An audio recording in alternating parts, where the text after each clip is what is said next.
So I have had a painful 24 hours of people not doing what I want them to do.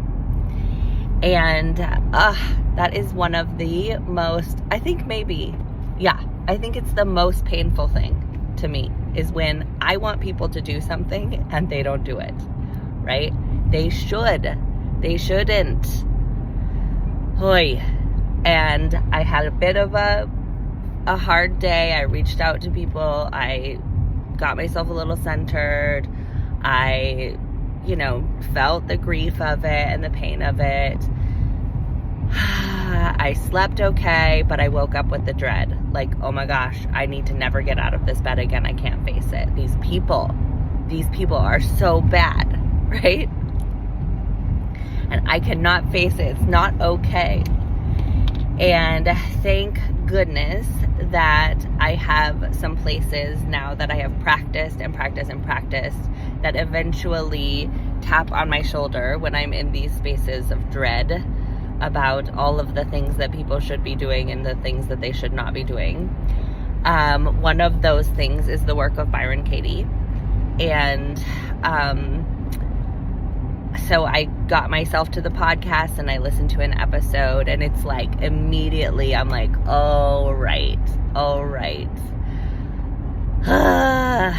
Expecting of other people, these things is what's driving me crazy. And the other thing that I really love is my new understanding of the Serenity prayer. So if you're familiar at all with 12 steps, you've heard the Serenity prayer, but you may have heard it even if you're not familiar with 12 steps. It's, God, grant me the serenity to accept the things I cannot change, the courage to change the things I can, and the wisdom to know the difference. And I was very involved with Al-Anon for a while. For the first several years, I was like, I need more courage so I can change more things. If I just had more courage, then I could change all of the things, right? And it turns out that I was misunderstanding that prayer. God, grant me the serenity to accept the things I cannot change. Under that umbrella of things I cannot change is everything except my attitude. Everything except my behavior. Even my behavior sometimes I cannot change. But my self-talk, my attitude towards myself and others, that is something that I can change. Everything else I cannot. They say in 12 steps, people, places, and things. People, places, and things are things that are outside of my control. They are the things that I am asking for help to accept, to let go of, to stop controlling. Because I cannot change people, places, and things. Even the most powerful people on the planet cannot change everybody, right? And that courage to change the things I can does take courage to change my attitude, right? Because it is much more in the flow of my training and my culture to say, no, everybody else should change. I am not the problem. You are the problem. If only you would do this, then I would be okay. And it takes a lot of courage to say, okay, what if I don't require you to do anything for me to be okay? What if the only requirement for me to be okay is that I am here? Like, I am okay because I am here. And even I am okay if I am not here, which is a whole nother thing. But this courage comes from a willingness to say, okay, look at what's happening. And even if you get into like more woo-woo stuff like identity shifting and reality transurfing, they talk about the right now is something you cannot change. You're not changing the right now. The right now already happened. So whatever it is that's right now,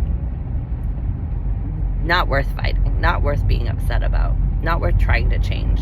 You'll get yourself into more of a not trying to change the right now. Change the next script. Now that's something that, again, with your perspective, you can have a bit more to do with. Because if you are able to say, okay, I would love for this person to start treating me gently, And if not, even better, right? Whatever happens, that is acceptable to me. Not in the I like it, but like I can see why it's happening, right? It is happening because, and that's where the radical acceptance, it's happening because it is happening. And if someone had the skills or resources to act different, then they would. It's not you, it's your nervous system. It's not them, it's their nervous system. If they had the capacity to feel safer in a moment and not reach for violence and control, then they would. And the fact that they're not says they don't have the capacity. So anyways, just sending you so much love for anyone else who's in a situation in this moment of feeling like I cannot, because all these people, places, and things are not doing what I want them to do. I'm just sending you a hug. That is so painful. It's so uncomfortable. If you're interested at all to check out the podcast of the work of Byron Katie, it really is supportive to me, helps me. And thinking about and reminding myself that when I try to control other people, that's when I give my serenity away. That's when I give my sanity away. And when I acknowledge that the only thing in my control is my attitude, then I feel a lot more sane. It starts to feel pretty chaotic when I start to try to get people to do what I think they should do. Okay, I love you so much.